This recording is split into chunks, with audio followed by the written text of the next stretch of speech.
I've over recent years really been grappling with my faith and what it means. Not that I'm any distant from God, but maybe it's about grappling with who the church is. The Profile.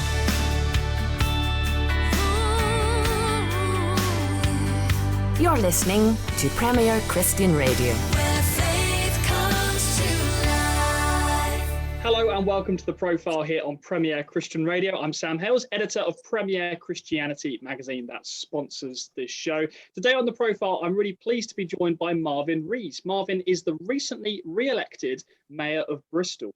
That's a post that he's held since 2016 when he became the first mayor of Black African heritage of any European city. Marvin's career began working for the Christian charity Tear Fund. He later spent time in Washington, D.C. working with Tony Campolo before becoming a broadcast journalist with the BBC back in the UK. He has a master's in political theory and government, and he lives in Bristol with his wife and children. Marvin, thank you so much for joining us on the show. Great to be connected with you. Yeah, thanks for having me on. We always like to start by asking a bit about a person's early life growing up. So tell me a little bit about what life was like growing up for you.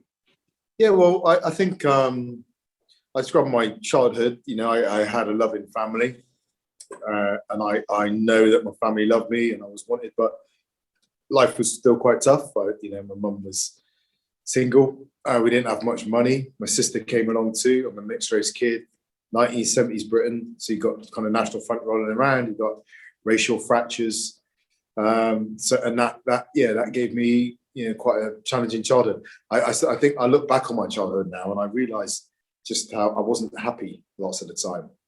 I wasn't like down, but it just wasn't a childhood full of joy. I was very serious about things, but probably reflected on the fact that the circumstances in which I was growing up. And tell me a little bit about where Christian faith first came in the picture for you. Is that something that came through family? Yeah, I think it did. I don't necessarily think in an overt way. So my mum had spent some time in Merthyr Tydfil, so she always remembers going to chapel and kind of chapels left around after revival and all that.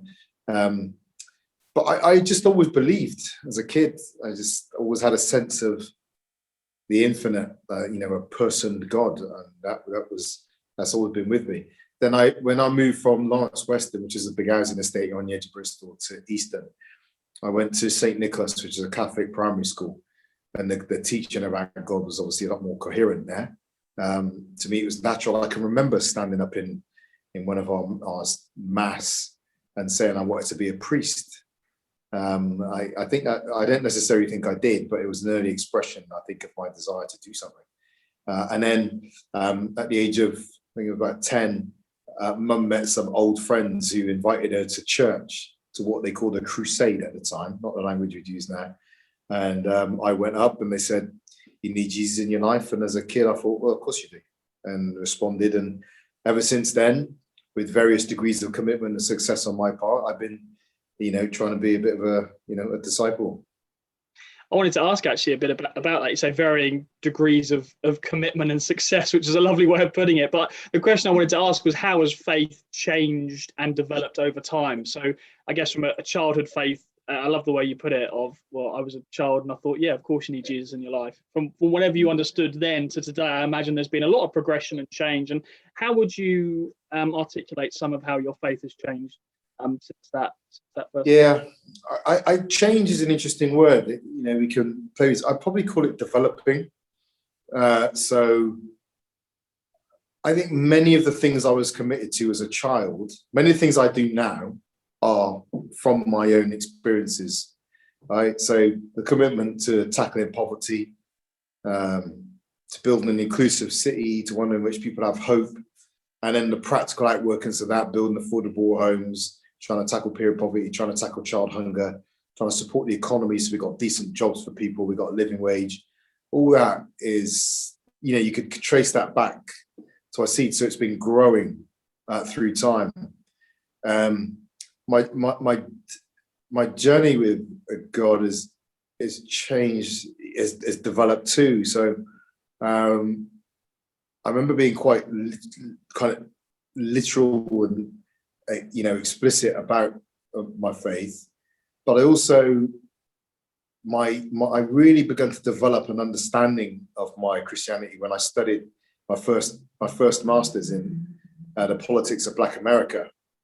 And I really took my theology from the Black activists, African-American activists in the United States, but also at the same time, looking at the challenges of people like Martin Luther King to the white church, right? Who had too little to say on segregation and maybe said too much on slavery because too many of them backed it. And so that struggle with, well, who is God, as King asking his letter from Birmingham jail. I've been through your cities, I've seen your seminaries and your church spires, and I said to myself, who is their God? Who worships there? And I suppose my sense of God, my sense of what a life of faith is, really begun to boil itself out, looking at that the ferocity of that commitment to building a just country and the absolute failure, betrayal, of churches who'd not only failed to stand up for justice, but actually had backed injustice and given it support, endorsement. We see that somewhat today too. Yeah, and you've been critical in the past, I know of, particularly the American evangelical church today on an issue like Black Lives Matter, and even politically in endorsing Trump. You felt like that actually cuts against the very faith that Christians are supposed to have, a kind of faith that actually makes a real world difference. It isn't just about believing the right thing, but it's actually about practicing it in a way that, as you say, leads to human flourishing, and something that you're clearly passionate about as a politician. Well, I'm up for the discussion. And by the way, I am elected, and here's another discussion. I am elected, but when you're described as a politician, it's kind of like all the other aspects of your character can sometimes disappear. I've just got myself elected. But I'm also someone who works at the BBC, works in the voluntary sector, works in the NHS, works for Tier Fund, and I'll do something else at some point. So it's just an expression of who I am for this particular point in time. But yeah, listen, I'm up for the discussion on it. But I struggle to see how so much of the evangelical church in the United States was so opposed to Obama, and but then we'll come out with the argument, well, God can use anyone, so we'll work with Trump, who, and I don't need to go over his record. I struggle with that, but I also struggle with how that goes back towards the way the church has conducted itself historically, and I will say personally that I've over recent years really been grappling with my faith and what it means. Not that I'm any distant from God, but maybe it's about grappling with who the church is.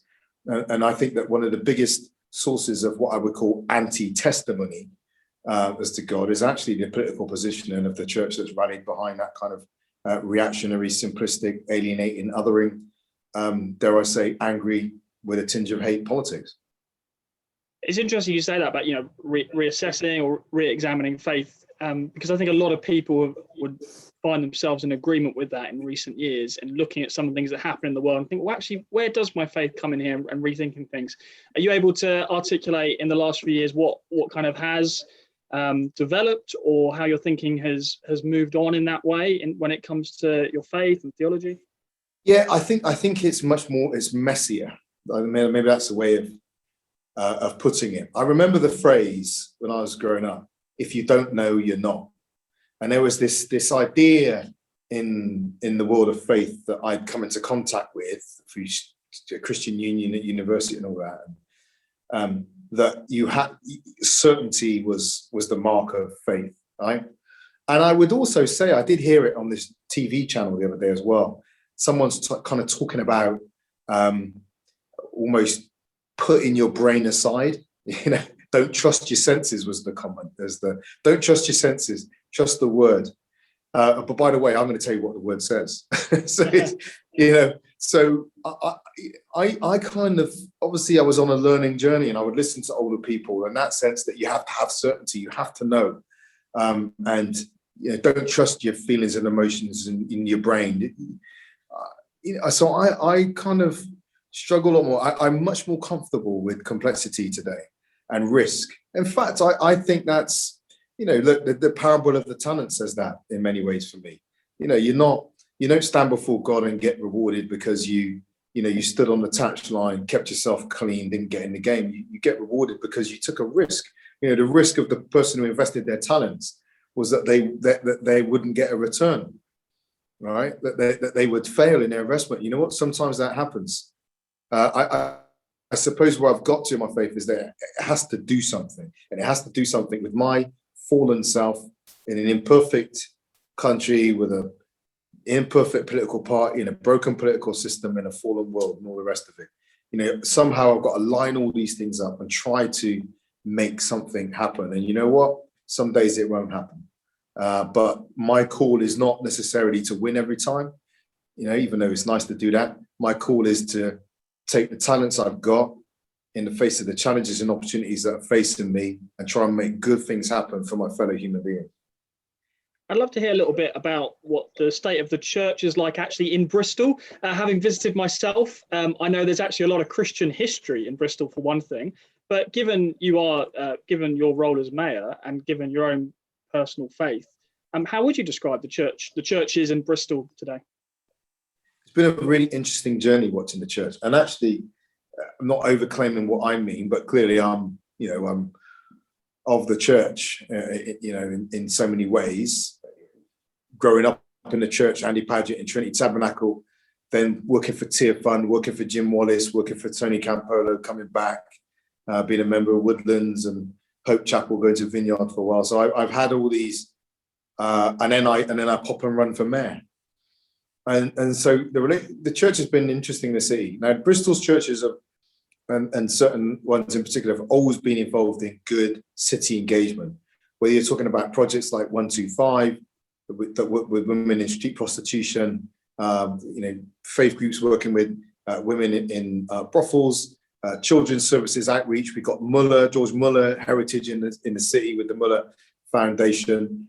Some amazing things have been happening with the church in the city. But I think what we've seen over recent years is also what with me being here as well, is a church that's really beginning to step into city leadership, because I've offered that challenge too. A few years ago, actually before I was mayor, I worked in the council for a little bit, and I had the council leader just at the beginning of austerity. And I said to the leader of the council, the political leader, look, we've got all these churches in the city doing amazing things. You should meet them, and they can, go on a journey with you in the city as you begin to face these financial cuts. But I said, it's not just about the churches stepping up to make up for financial cuts. It's about talking to the churches about how you make wise decisions as well, right? Of them as council. So we had that meeting, and it was, and I thought it was really positive. But at the end of the meeting, I turned to the church leaders and I said, well, now the political leader of the city's asked you for help. You need to have some ideas. You can't go back and do prophetic preaching about a political system that's failed when the political system has said, can you come and tell us how to do it? And you've had nothing to say. And I think that's the journey we've gone on now. And I've said to the churches, I want to hear from you. But on some issues, I want you to show me how you did it. Racial reconciliation, building community across gaps of wealth and power, poverty and powerlessness, building community in general. Because it's a bit of a challenge to the church to come and challenge political leaders to deliver on these issues if they haven't been able to do it. And most churches would say they have the power of the Spirit of God, right? So show me how you did it, and then come and make an offer to the city. And I say what, churches in the city of Bristol have been stepping up and have been a real source of pride for me. That's very interesting. As you say, churches are sometimes known for critiquing politics, but as you say, if you invite them in and say, okay, show us how we can do it better and work with us. Do you have any practical... Well, can we just talk about that critique in politics as well? Because listen, I'm talking as an insider here as well. There's a challenge there too. I was at an event a few years ago, it's probably about 8 years ago, and it was about Christians in business and politics, about trying to get Christians to get involved. And I was on a panel. I wasn't elected at the time then, but I was constantly encouraging people to step up into public leadership, be it elections on boards. And someone in the audience said, I don't want to join a political party because there'd be a leader and I probably wouldn't agree with everything they said. And political parties are always fighting over points of minor difference and can't get themselves organised and causing conflict. And I said, well, to me, that just sounds like the church, right? Do you agree with everything every leader says in the church? Does the church get involved in conflict over minor points of theological difference that mean that they can't reconcile? Do we have black churches and white churches and Asian churches in a faith that said it is ultimately about reconciliation and, one community of people? Yes, we do. So there's not thick ice, in terms of the church's legacy as being a source of peace and community and togetherness. And I think there's a degree of humility that's needed within the church when it comes to pronouncements on the failures of political leadership. Now, that does not mean that there's not a prophetic role for the church in challenging the failures of political leadership. Absolutely, it doesn't, and it's absolutely needed. But there's a way of offering that, and I think part of that has to be done with a degree of humility. But we've had churches in the city on the front line of feeding Bristol, feeding our hungry children, people like Andy Street, house building now, Z-Pods, modern methods of construction. Ed Robury has been Jez Sweetland has been on the front end of that with something called the Bristol Housing Festival, which has recently fed into the Archbishop of Canterbury's Housing Commission that I sat on. We've had really innovative financial models brought through a thing called the City Funds that Ed Robury's been involved in and is actually chaired by Andy Street as well. That's not a church project, but it's about people from the churches getting involved in really interesting areas of city leadership. You listed a moment ago a number of different churches that you've personally been involved in, attended over the years. Is there one church in particular that you are now kind of a member of or attend regularly? Yeah, I'm a member of Hope Chapel. It was founded by Silas and Annie Crawley, and now is led by Chris and Alice Bond. So, yeah, it's a really special church. Interestingly, one of the reasons we ended up settling there is very practical. So I married an American when I was studying at Eastern University, and she knew people at Hope. So if she came to the country, she gets to choose her church. We go to the one where she knows people. And also they're very good with children. So the morning service actually sometimes borderline chaotic because the kids are running everywhere. But it's nice for a parent because you could just relax. Yeah. That your children could just run around. And they do a great breakfast before the service as well. That's always helpful. That is always good. I imagine, though, the breakfast before the service might have been difficult to do at various points this year, what with COVID. Has the move to online church, has that been something that you've grappled with, or like a lot of Christians have struggled with? I think there's a massive difference, isn't there, between being physically in the room with people and then trying to watch something on the screen. It can feel quite jarring at times, can't it? Yeah, it's been hard. I mean, yeah, but Chris and Alice moved things to Facebook Lives, straight out of the traps. But it is a different experience. But people will talk and see each other outside those channels. But ultimately, it is second best because physically gathering together is what we as human beings are designed to do. And church offers that community, doesn't it? Where you can just grab a 2-minute conversation, say, hey, how you doing? Why don't we meet up this afternoon? The loss of that has been huge. I think probably very difficult to measure, but we know it's cost us. Yeah. I mentioned at the beginning, you were the first directly elected Black mayor in Europe. Do you find that to be a wonderful personal achievement that you're proud of, and maybe it's both these things, or is there a sense of this is a bit depressing, it took so long? How do you feel about that tag being applied to your name? Well, it is both.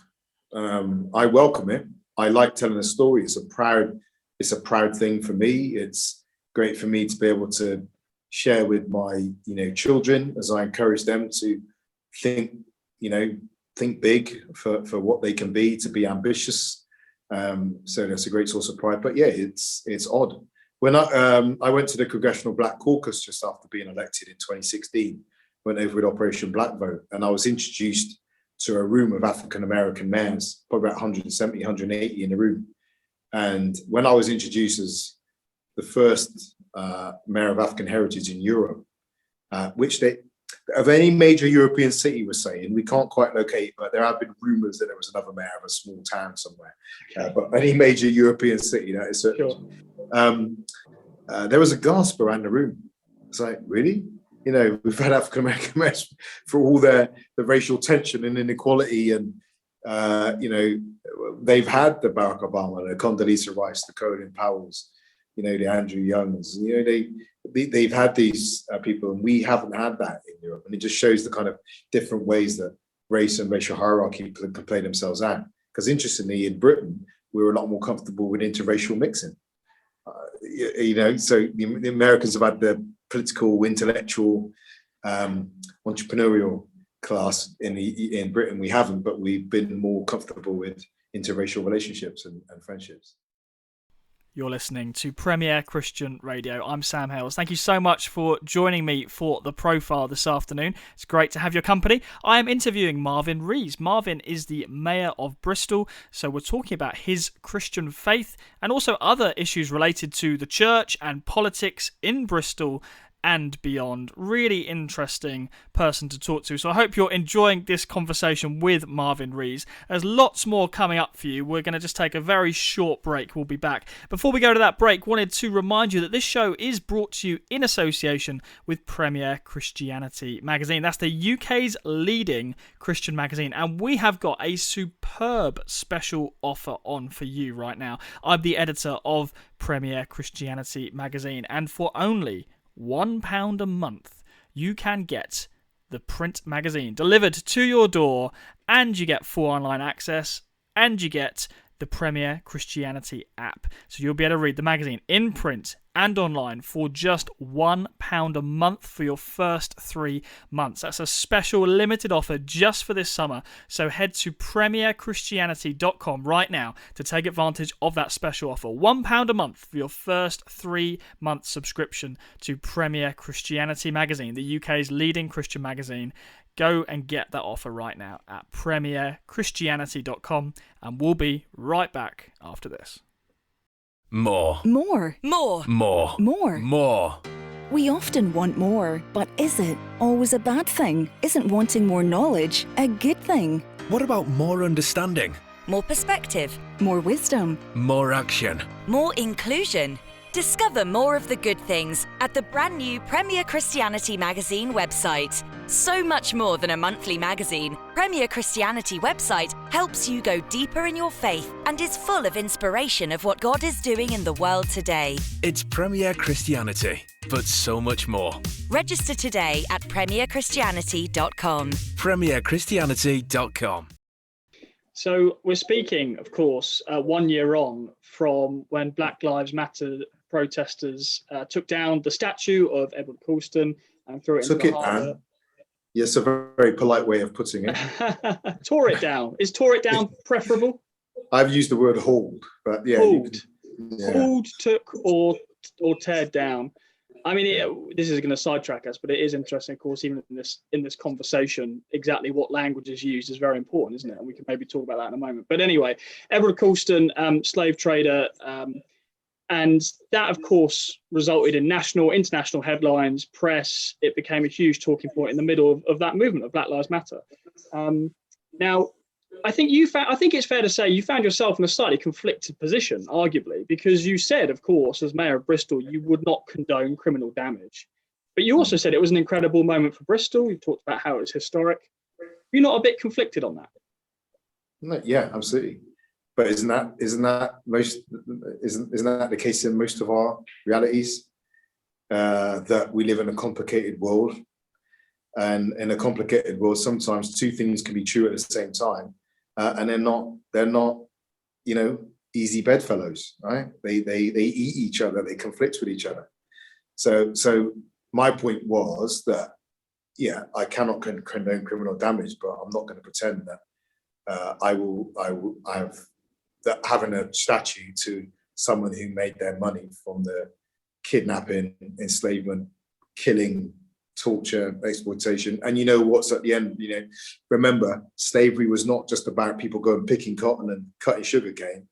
It's also rape, torture, all the other things that went along with the plantation life, or the Middle Passage, where in terms of, the anticipation is about 25% of people thrown overboard. Sharks used to follow the ships because they knew we were going to get something to eat.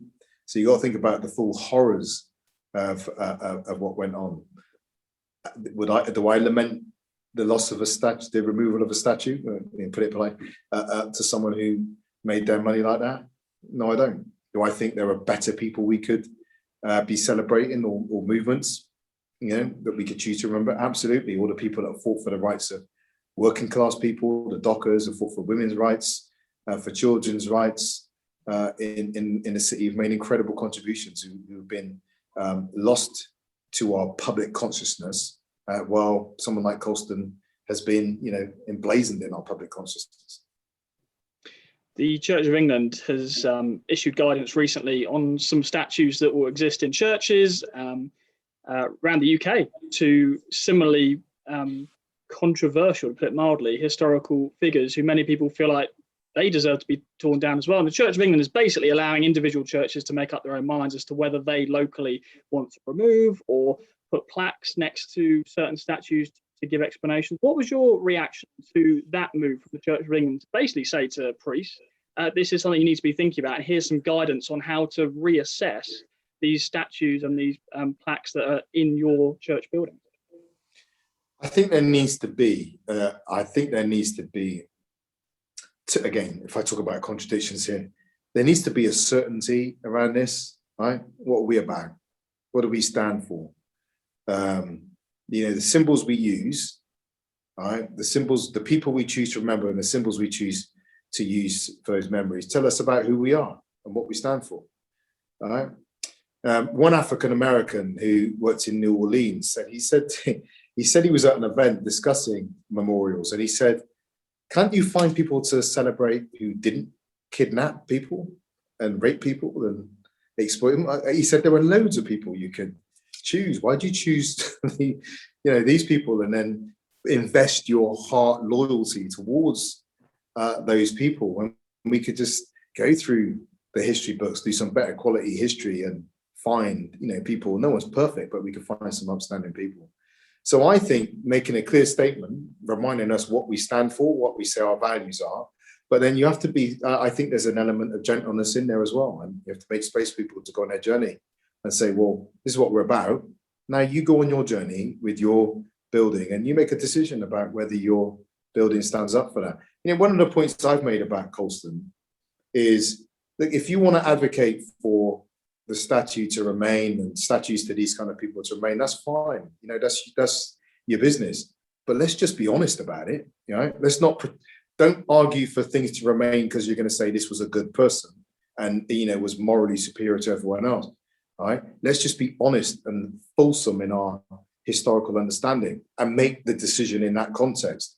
If after learning all that, your position is, well, we need to keep the statue there, fine, you make that case. But you've got to make that case owning the consequences of the case that you're making, which isn't always happening. What we're getting is in Bristol, for example, some people saying, well, we've got to keep Colston because he was I read it today. He was a top class guy. He was an upstanding guy.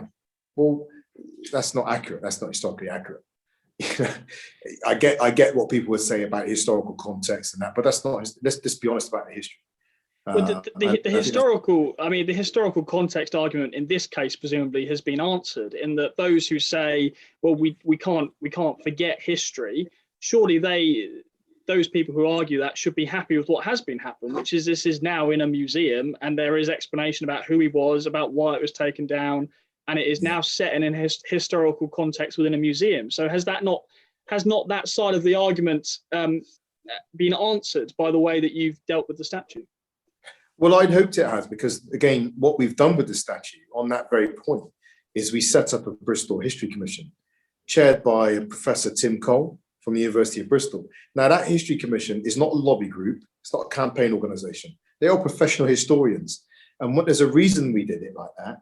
It's so that when they go into the history, it's not all about Colston, by the way. As Tim says, Colston is the departure point. It's not the destination. As they launch out from Colston to do that fuller story of Bristol, what they're doing is using the skills of professional historians to feed back to Bristol on its story, right, and gather these stories. So we have an informed understanding of who we are. They're not, running a mass Twitter campaign or, mass posting. So it should be intelligent, reflective, informed, and that's really important. That's gone into the display of Colston. So it's not a judgmental display. It's a display shaped by good quality history. So here's a statue. This is what happened to it. This is Colston. This is who Colston was. These are some of the placards that were up when it was pulled down. And here's a survey. What do you want to happen to Colston? What do you want to happen to the empty plinth? And so while I don't want to say we should separate ourselves from our emotions, there's a safety, I think, in being somewhat dispassionate about it and just saying, well, let's let the history do the talking. Then you take your position. Has it been difficult being a Christian in public life? Have there been any specific challenges you found with the role of being mayor? I wouldn't say so, to be honest. I mean, you get your trolls. Someone, some rag started to call me Reverend Rees and all that type of stuff, and started to say I was trying to introduce a theocracy. It doesn't seem to have been very successful so far. No. But I mean, it's I think much of that trolling stuff is so nonsense. When it first happens, you're like, oh gosh, But in the end, it becomes so nonsense. It just washes over you. There's no sense. There's no coherence. It's just that I don't want to give you a non-Christian image here, but the way I see it is kind of 60-odd-year-old men sitting around their underpants late at night writing mean things to people on the internet. It's like, what has your life come to? that this is where you are. What has your life come to that you've got time to sit on the internet, just telling, we're not even understanding the issues, having no nuance, and just trying to make people feel bad. I mean, take up a hobby, pick up a frisbee, do something, So I don't mind that.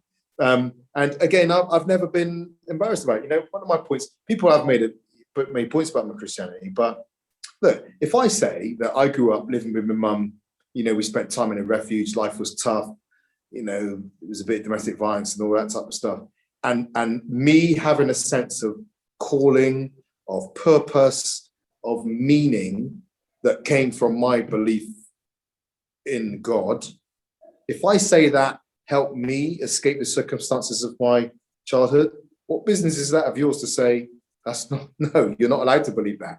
I'm saying it was important to me, right? It wasn't a vehicle I attached myself onto. It was a part of me. And it was a part of me that gave me resilience and gave me a sense of purpose that I then pursued, and has ended up with me going to university and getting off to Yale and becoming mayor today.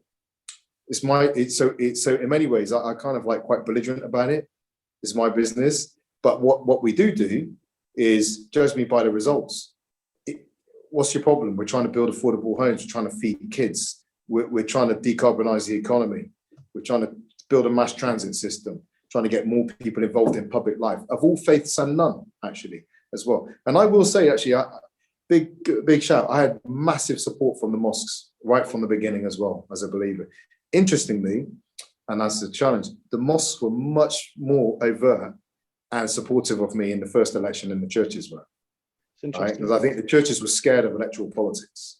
Right. And my Muslim brothers and sisters just say, this is our man. Right. This is our guy. Do you think that's a fear, though, of again, going back to America, how the American church has become so enmeshed in politics? Do you not think UK church leaders just think, well, we don't want to end up with a system like they've got over there, so let's just not talk about politics? Yeah, it could be. And I think it's a valid fear. Is this one I have too? I suppose, if I'm honest about it, I want churches to get involved in politics, isn't it? As long as they vote for me. Don't tweet that. No, I'm being jokey here, because I always say to the churches, don't vote for me just because I'm a Christian. But no, there is a sense of which, if they have that political perspective of a Campolo and a Jim Wallace, then I'm really comfortable with it. And but no, I mean, what I have said to the churches is just get involved in the first instance, and then sort it out after. But there is a concern that some of the politics that can happen in the church can be a bit problematic, particularly, as I shared with you at the beginning, when you get that kind of tradition of teaching that says, to trust your brain is almost carnal, and to trust your brain is not to trust in God. When I think, again, one of my little, kind of conversations with the church in Bristol has been, we'll stand before God one day and say, why did all these bad things happen? God might say, well, I gave you a massive organization, right? I gave you brains, and I gave you a democracy. Right? If you chose not to line all those things up to get the outcomes you've been praying for, then what can I do? Maybe the miracle is actually, the miraculous intervention that happens is in us bringing our skills with our organization and then putting them into the service, of the country to get outcomes, to make sure in a city like Bristol, that 1 in 4 children aren't living in income-deprived households, to make sure that levelling up actually makes sense, to make sure that when national pronouncements are made on decarbonisation, they're for real. They're not just abstract announcements, to make sure that we ask for a better quality civic discourse rather than, dare I say, to get a bit political, ministers indulging in culture wars for cheap popularity. We're supposed to, asking for better, showing better and asking for better. You mentioned Tony Campolo a couple of times, who's a previous guest on this show, well-known evangelical in America. One of the last times we spoke to him was about some of his change of mind, change of heart on gay marriage. He used to take a more conservative view on that, and now believes the Bible does not prohibit same-sex relationships at all.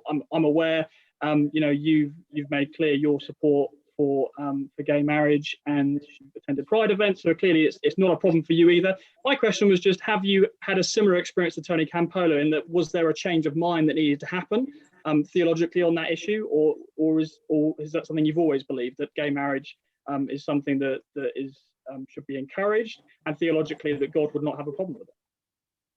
No, it's interesting. That's an interesting question, actually, because I think I grew up in churches that taught that being gay was wrong. But my inclination has always been to the dispossessed and marginalized, right?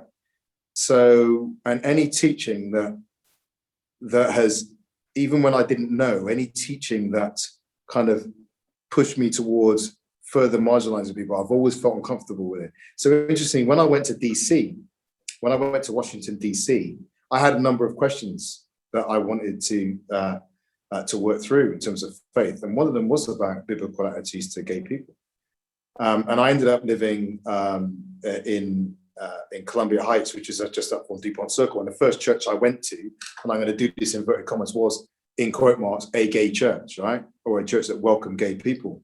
And it was one of my colleagues, he invited me, and I went, and he didn't say anything, but then I worked out when I was there, I was like, oh, this, and then I was going out with the guy, and those were conversations I was having with the guys I was then hanging around with, and just finding out about their own faith journeys, because they were in the church. I said, well, what's your views? And I welcome that. And then when I moved to, I went to a talk at the time, actually, interestingly, where Tony was debating with his wife, Peggy, because Peggy has always been of the belief that actually it's about long-term, committed relationships. That's what has been required. And Tony at the time was saying, no, you can be born gay, but you shouldn't practice. And they would debate, and they would say, well, that shouldn't split us apart. But I also saw the pain when, after the talk one time, when the couple of people I was with were gay, and we were talking to Tony afterwards, and he was broken up, because I think he was agonizing over, how can I have that position when it causes pain and the sense of alienation to these young people I'm talking to now. So that's essentially been my journey.